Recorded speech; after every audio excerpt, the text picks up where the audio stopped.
Hola nuevamente, saludos a todos los que me siguen y que me apoyan en este canal, El Ser. En este video compartiremos qué puede desviarnos del propósito de Dios y aún puede suceder dentro del mismo plan que Él tiene con nosotros. Por muchas bendiciones, prosperidad, abundancia y total éxito en relaciones, amistad, trabajo, familia, congregaciones, negocio y excelente economía, es de suma importancia considerar a nuestro Señor y Creador de todas las cosas como el centro principal en todo en nuestras vidas. Porque el orgullo, el ego y el poder puede aparecer en cualquier momento y transformarnos para mal. A causa de la libertad de elección es posible romper esa línea tan fina de sinceridad, de honestidad e integridad y perder la sencillez que nos une con nuestro Creador, hasta el punto de no tener discernimiento para identificar lo bueno y lo malo, ni conciencia para cuestionarnos si nuestras acciones, sensaciones, emociones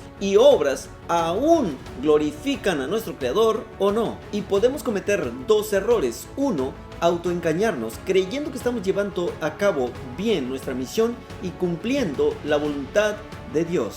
2. Creer que somos autosuficientes y que lo hemos obtenido todo bajo nuestro propio esfuerzo, dedicación e inteligencia.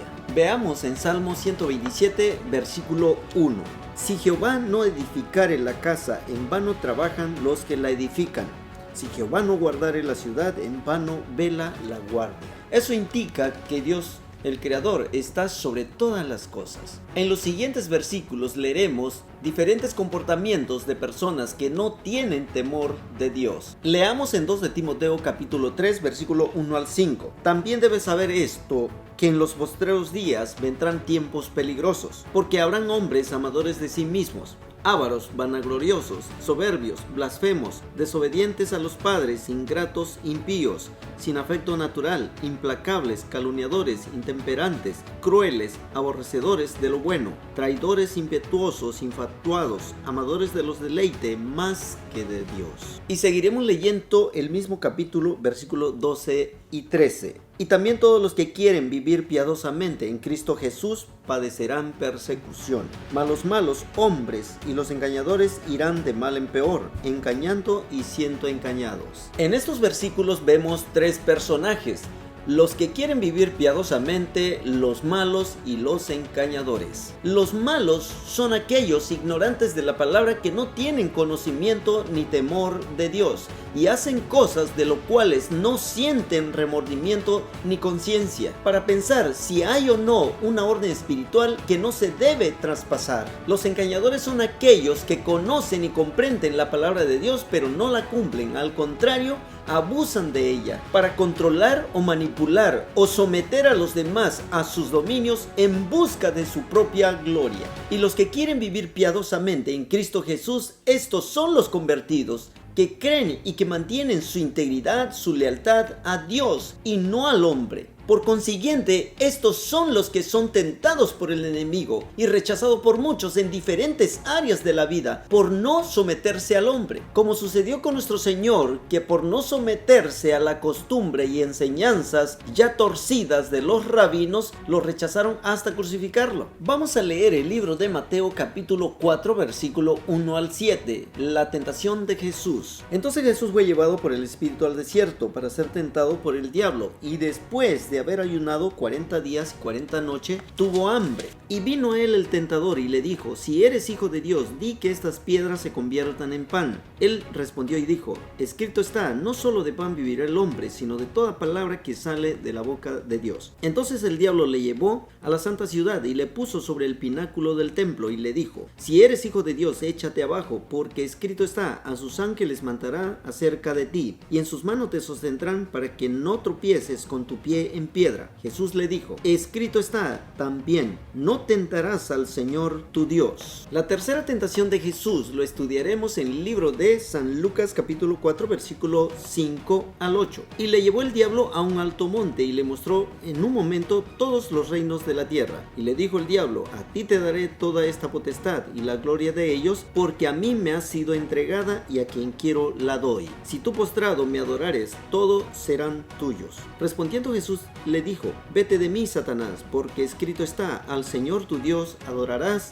y a Él solo servirás. En la primera tentación, tal parece que el diablo no sabía con exactitud si Jesús es el Hijo de Dios y estaba buscando su oportunidad, y aprovechándose de la situación en la que se encontraba Jesús, en ese momento le tentó para que usara su poder de convertir la piedra en pan. Cualquiera diría: ¿qué tan malo pudiera ser si Jesús tiene el poder para hacerlo? En Romanos 6:16 podemos leer: tú eres esclavo a quien obedeces, sea del pecado para muerte o sea de la obediencia para justicia. El enemigo buscará filtrarse como un buen samaritano, señalando tus necesidades, invitándote no solamente a tomar un atajo, sino que además te dirá que mereces eso y más. Pero Jesús le aclara aquí que la verdadera comida y la verdadera bebida que sacia al hombre es toda palabra que sale de la boca de Dios. En la segunda tentación podemos observar que el diablo no tiene ni respeto ni temor a Dios, porque lleva a Jesús en el pináculo del templo del lugar santo,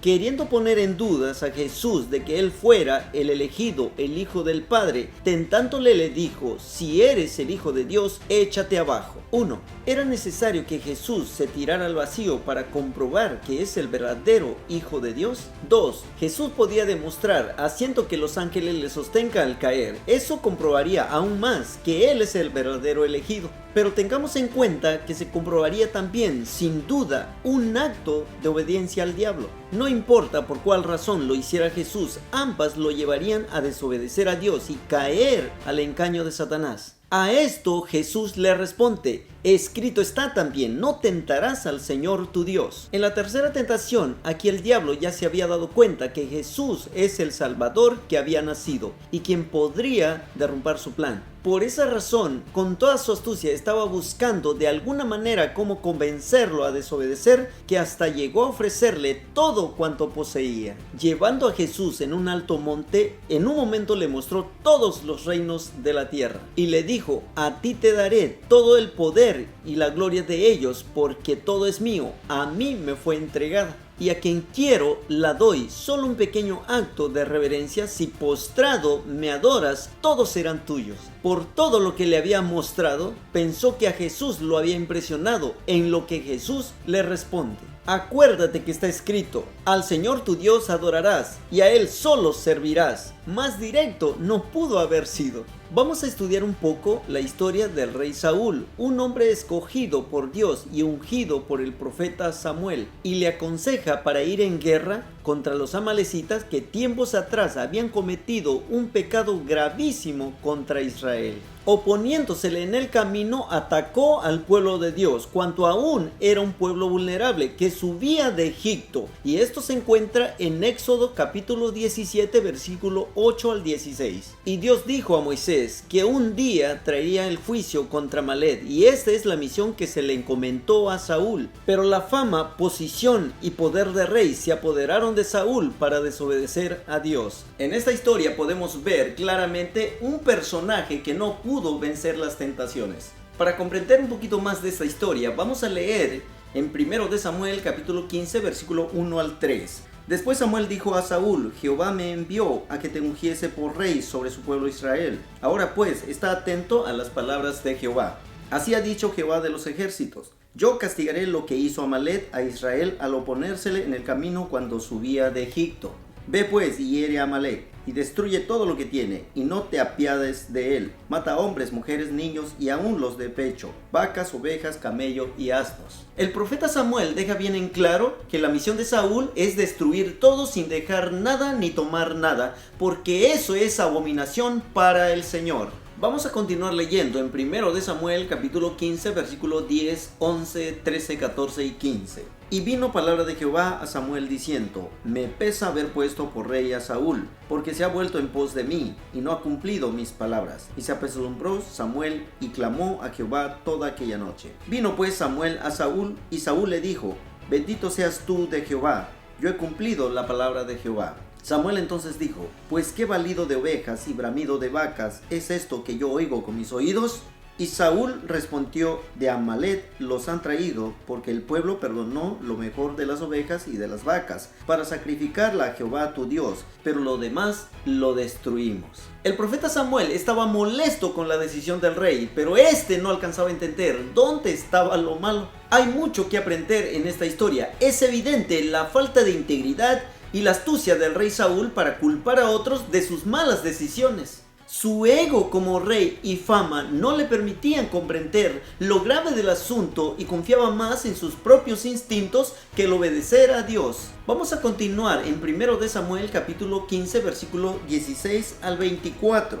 Entonces dijo Samuel a Saúl: déjame declararte lo que Jehová me ha dicho esta noche. Y él le respondió: habla. Y dijo Samuel: aunque eras pequeño en tus propios ojos, no has sido hecho jefe de las tribus de Israel, y Jehová te ha ungido por rey sobre Israel. Y Jehová te envió en misión, y dijo: ve y destruye a los pecadores de Amalec, y hazle guerra hasta que los acabes. ¿Por qué pues no has oído la voz de Jehová, sino que vuelto al botín has hecho lo malo ante los ojos de Jehová? Y Saúl respondió a Samuel: antes bien, he obedecido la voz de Jehová, y fui a la misión que Jehová me envió, y he traído a Gad, rey de Amalec, y he destruido a los amalecitas. Mas el pueblo tomó del botín ovejas y vacas, las primicias del anatema, para ofrecer sacrificio a Jehová tu Dios en Gilgal. Y Samuel dijo: ¿se complace Jehová tanto en los holocaustos y víctimas como en que se obedezcan las palabras de Jehová? Ciertamente el obedecer es mejor que los sacrificios, y el prestar atención que la grosura de los carneros,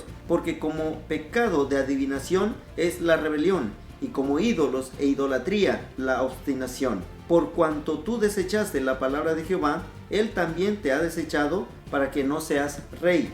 Entonces Saúl dijo a Samuel: yo he pecado, pues he quebrantado el mandamiento de Jehová y tus palabras, porque temí al pueblo y consentí a la voz de ellos. Perdona pues ahora mi pecado. Qué terrible es vivir la vida sin la sabiduría de Dios. Este hombre aceptaba que había cometido pecado contra Dios, pero se excusaba culpando a otros del por qué lo había hecho. Es decir, soy rey, tengo poder para imponer órdenes, pero por si alguna razón algo sale mal, los culpables son aquellos. Esto indica que el arrepentimiento de Saúl no era sincera, y Samuel tuvo que dejar en claro que el pecado de Saúl le costaría su corona. Por lo tanto, vemos que en el Antiguo Testamento Dios perdona a nivel personal, pero eso no significa que no hay un precio por el pecado. Y como un hombre ungido siguió en el trono como rey, jamás entró en razón, y persiguiendo a David dio muerte a 85 sacerdotes de Jehová, y fue vencido Saúl y sus ejércitos en un campo de batalla en Gilboa. ¿Por qué Dios nos otorgaría esa libertad de elección? La respuesta es porque Dios desea de nosotros un amor genuino, sin manipulación. Pero la arrogancia y el orgullo del ser humano de ser mejor que otros los desvía del verdadero propósito de Dios. Y hemos concluido esta segunda parte del tema libertad de elección. Muchas gracias por el tiempo y apoyo. Que nuestro Señor Jesús les bendiga con gozo y paz abundante. Nos vemos en el siguiente video.